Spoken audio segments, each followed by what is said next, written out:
Bonjour, bienvenue au cours des SVT de Kesako pour les deuxième année du bac bio filière SVT.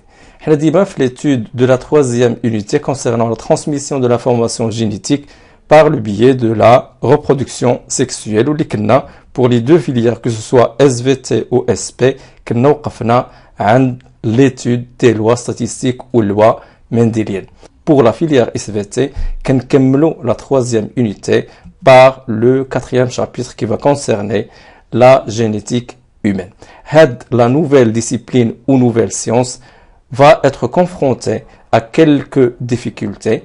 Les difficultés, des moyens qui vont nous permettre d'étudier la transmission des caractères héréditaires chez l'espèce humaine. Quelles sont ces difficultés? Premièrement, on va une petite définition de la génétique humaine. C'est juste une discipline, comme on en a déjà dit, qui va essayer d'appliquer les lois mendéliennes ou les lois statistiques sur l'homme.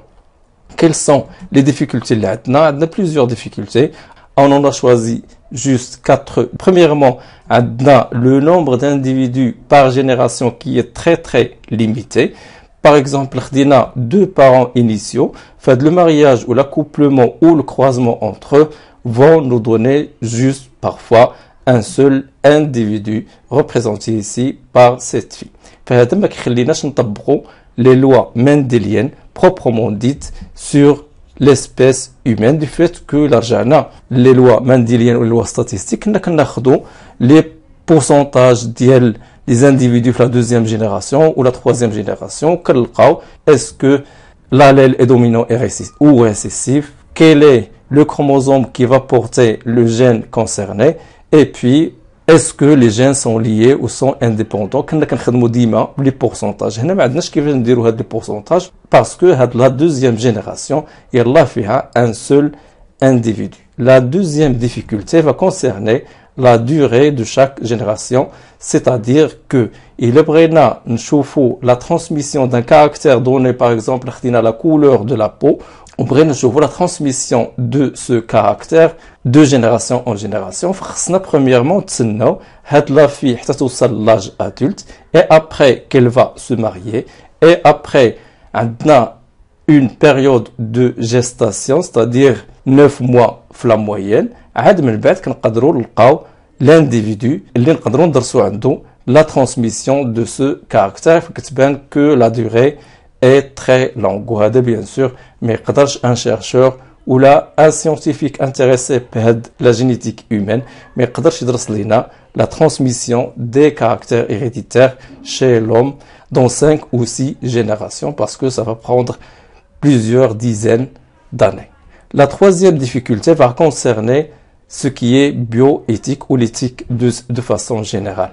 شنو المشكل اللي عندنا مع هاد البيوإيتيك سي كو الى رجعنا لي لوا منديليان ou les lois statistiques كانت عندنا الامكانيه ou la possibilité de choisir le père et de choisir aussi la mère, c'est-à-dire que il y avait la possibilité de diriger ou de contrôler les croisements. هنا pour l'homme ما يمكنش تكون عندنا هاد le choix des parents, c'est-à-dire que ما نقدروش نفرضوا على un parent de couleur le caractère de la couleur de la peau. On va obliger un parent de couleur noire à se marier à une femme de couleur blanche. C'est impossible, c'est contre ce qui est éthique. Et bien sûr, c'est une difficulté majeure qui va limiter l'application des lois mendéliennes de façon classique. Les autres animaux et les plantes, Quatrième difficulté va concerner le nombre total de chromosomes, ce qu'on appelle la garniture chromosomique complexe, qui atteint 46 chromosomes chez l'homme.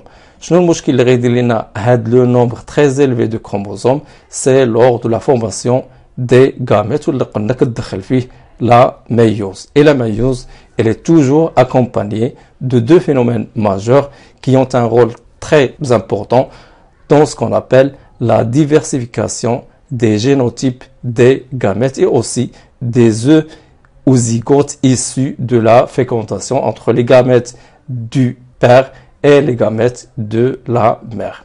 De façon générale, une règle, une loi mathématique qui dit que lors de l'absence du brassage intrachromosomique, ou ce qu'on appelait aussi le crossing over, il est qu'on a juste le brassage interchromosomique qui se fait de façon permanente, que le nombre total des génotypes différents des gamètes que va produire chacun des deux parents, il va atteindre la valeur 2 à la puissance n. Et du fait que n chez l'homme est 23, c'est-à-dire 2n égale 46 chromosomes, donc n va être égal à 23. Donc, pour chacun des deux parents, il va produire 2 à la puissance 23 génotypes différents de gamètes. Et cela est pour chacun des deux parents. Ou bien sûr, une influence sur le génotype ou les possibilités les génotypes différents des zygotes ou des œufs issus de la fécondation entre les gamètes du père et les gamètes de la mère. Les possibilités là-dedans, en absence toujours du crossing over, vont atteindre 2 à la puissance 23 des gamètes du père, par exemple, fois 2 à la puissance 23 des gamètes de la mère. Ce qui va produire 2 à la puissance 46 possibilités différentes des génotypes des zygotes qu'on peut avoir après le phénomène de la fécondation. Donc, de ce fait, qui ben les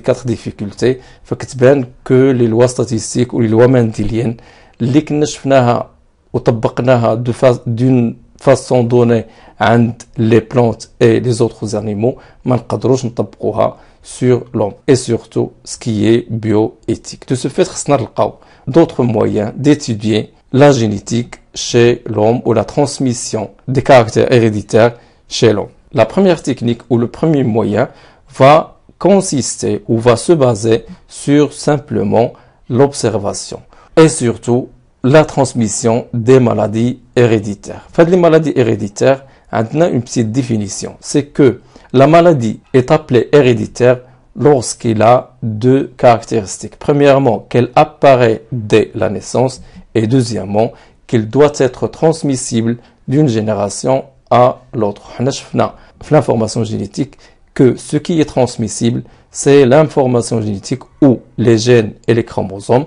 Et bien sûr, ça va apparaître comme caractère et comme phénotype. Donc, lorsqu'on parle de maladie héréditaire, on va la considérer comme caractère héréditaire, transmissible de génération en génération, c'est-à-dire qu'elle a une origine qui est génétique. Et quand on parle d'origine génétique, c'est-à-dire on parle de gènes et de chromosomes. Pour concrétiser tout ceci, donc on va prendre un exemple courant, la glycémie. Et on va supposer qu'un homme malade veut savoir si la glycémie est-ce qu'il est héréditaire ou non. Donc, l'homme en gris, il va se marier avec une femme en orange pour dire qu'elle est saine. Cet homme a trois frères, l'un des trois est malade alors que les deux autres sont sains. Les quatre frères sont issus d'un mariage entre un homme qui est sain et sa femme qui est atteinte. Les deux nouveaux parents, c'est-à-dire l'homme, l'Ibdinabi et sa femme, ont deux enfants. L'un des deux est malade et l'autre est sain.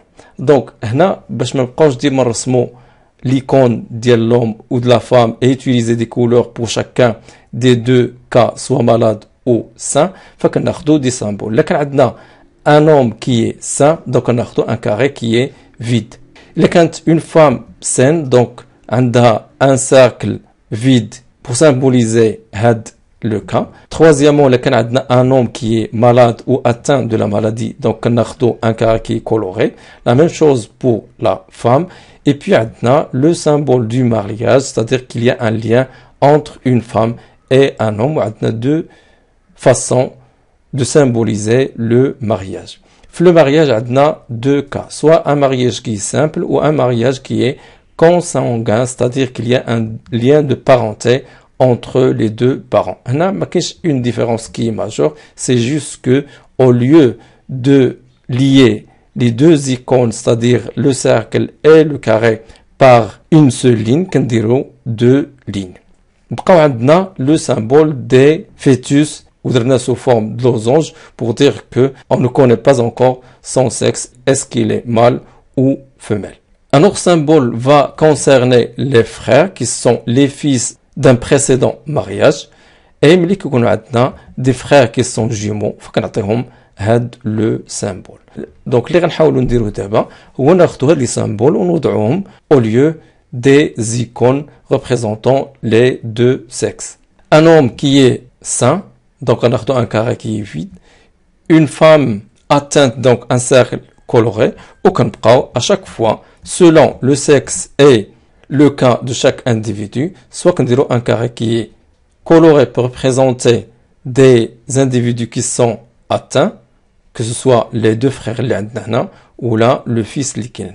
La relation entre les deux individus likin qui vont représenter la première génération, c'est un lien de mariage. Le mariage a 4 fils qui sont des frères entre eux, donc on a 4 frères, les filles, 2 atteints de la maladie et 2 autres sains.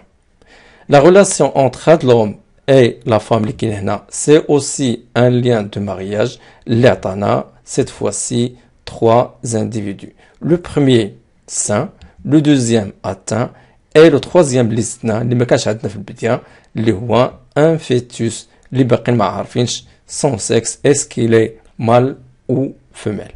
Et qu'on dit bien sûr les générations liquides. La génération 0 ou 1, la deuxième génération et la troisième génération. Le schéma qui va représenter ce qu'on appelle l'arbre généalogique, la première technique d'étude de la génétique humaine ou l'hérédité humaine. Quelques données qui peuvent nous aider à mieux comprendre la transmission de la glycémie chez cette famille. Par exemple, la femme qui appartient à la première génération, même si son phénotype est sain, تقدر تكون responsable de la transmission de la maladie chez son fils. وكنزيد واحد le point في le centre ديال le cercle pour dire qu'il est porteuse de la maladie, c'est-à-dire qu'il porte l'allèle responsable de la maladie même si son phénotype est sain. Donc, في l'arbre généalogique نحاولوا ما أمكننا نجمعوا le maximum de données sur cette famille et la transmission de ce caractère héréditaire de génération en génération pour cette famille. La deuxième technique, c'est l'étude des cariotypes. L'observation et le questionnaire, l'analyse des documents. Des documents, ce sont les cariotypes, et on sait toujours, bien sûr, que on a 2 types de cariotypes qu'on appelle standards, c'est-à-dire référentiels ou de référence. Le premier concerne la femme, une femme, c'est-à-dire premièrement qu'elle appartienne à l'espèce humaine, 46 chromosomes, et elle est standard parce que elle comporte les 46 chromosomes, les méfions aucune aberration ou anomalie. Et pourquoi c'est une femme? Parce que les 2 chromosomes sexuels ou ce qu'on appelle les gonosomes, ce sont 2 chromosomes X. Alors que le deuxième cariotype concerne un homme. Pourquoi? Parce que les 2 chromosomes sexuels, ce sont des chromosomes qui ne sont pas identiques. L'un est le chromosome X et le deuxième c'est un petit chromosome qu'on appelle le chromosome Y. Donc, l'étude des cariotypes, c'est juste une comparaison entre les cariotypes soit des fœtus ou là des personnes qu'ils portent une maladie ou qu'ils seront la cause d'une maladie héréditaire. Le premier cariotype, le deuxième et le troisième. On va le traiter de façon très détaillée. Mais باش نعرفوا à quoi consiste l'étude des cariotypes, qui est juste le fait de détecter les aberrations possibles. Les aberrations ou les anomalies اللي عندنا, madame le cariotype fait غير les chromosomes وما فيش les gènes, ماشي فحال l'arbre généalogique نقدروا ندرسوا فيه les gènes. هنا كندرسوا juste les chromosomes. في les chromosomes اللي عندنا قدر les aberrations ils vont toucher le nombre des chromosomes ou là la structure ou là la forme des chromosomes. Premièrement, on a le nombre de chromosomes. Il y a le premier cariotype. Fait qu'il y a le chromosome sexuel ماكينش et de ce fait il حسبت le nombre de chromosomes il a عندي 45 chromosomes. Le deuxième karyotype اللي عندي هنا donc كنشوف que le couple ou la paire 21 اللي كان خاصو يكون فيها juste 2 chromosomes هنا عندي 3 chromosomes au lieu de 2 et de ce fait عندي la somme ou le nombre total des chromosomes هو 47 chromosomes au lieu de 46. Donc, dans les deux cas, on dit des aberrations ou des anomalies du nombre des chromosomes. Deuxième type d'aberration, les radins détaillé au cours de cette unité, c'est le troisième karyotype. Fait le troisième karyotype, le nombre de chromosomes justement 46 chromosomes qui se forment de paires. Donc, fin kayna l'anomalie, fayel mchina l'head la paire اللي كاين هنا la paire numéro 5 كنلقاو le chromosome اللي كاين هنا ناقص منه واحد شويه من الفوق, c'est-à-dire que le nombre بقى ديما 46 mais نقص ليا une partie du chromosome 5. Et là, je ne parle pas des aberrations concernant le nombre, mais qui va concerner la structure ou la forme des chromosomes. Troisième technique d'étude, c'est l'analyse de l'ADN. Pour l'analyse, on aura besoin d'étudier l'ADN proprement dit. Donc, nous prenons l'observation ou le questionnaire pour établir l'arbre généalogique. Et aussi, on ne va pas étudier le karyotype, mais les détails, l'ADN. L'ADN, bien sûr, les gènes et les allèles. كناخدو une enceinte اللي كنديرو فيها ان جيل دو فيكساسيون اللي هو ان جيل داغاروز, غادي ناخدو لا دي ان وغادي نقطعو دونك ريستريكسيون دا دي ان اي اوسي غناخدو شاك بارتي دا دي ان اي اون فا سيباري لي دو بران كليفاج دا دي ان. ملي كنسيباريو لي دو بران كنزيدو سكون ابل دي سوند دو ماركاج اللي هما دي بران دا دي ان راديو اكتيف اللي ديجا صايبناهم. دونك عندنا l'ADN de l'individu a étudié, il juste un seul brin, l'autre brin radioactif, et de ce fait, on a toute la séquence d'ADN radioactive. Ce qu'on dit c'est que on a une notion qui dit que les acides nucléiques, que ce soit ARN ou ADN, ils ont une charge négative. Et de ce fait, on a des électrodes positifs et négatifs. On a l'ADN ou les portions ou les séquences d'ADN ou une bête qui est bien sûr électrophorèse ou une migration de l'ADN. On a deux types d'ADN. ADN normal et l'ADN de l'homme à étudier. La migration standard se fait de la façon suivante.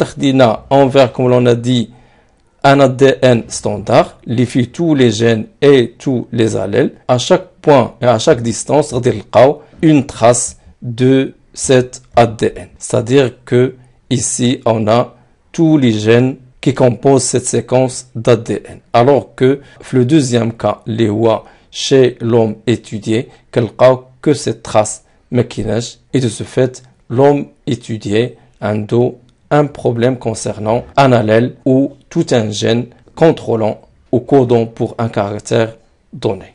Donc, l'analyse de l'ADN est un peu difficile à étudier et de ce fait, tous les exercices ou les examens nationaux, l'analyse de l'ADN, mais la quinte que qu'on a juste le résultat de l'utilisation de cette technique et on vous demande de l'analyser. De façon générale, les exercices ou les examens nationaux, tarkiz essentiellement sur les deux précédentes techniques, à savoir l'analyse des arbres généalogiques ou ce qu'on appelle aussi les pédigrés et aussi l'analyse des karyotypes. Donc c'était tout ce qui concerne les difficultés et les moyens de l'étude de la génétique humaine ou l'hérédité humaine. Dans la vidéo prochaine, on va l'étude de la première technique qui concerne bien sûr l'analyse des arbres généalogiques. J'espère que cette vidéo vous a été utile et à la prochaine vidéo, Inch'Allah. Merci.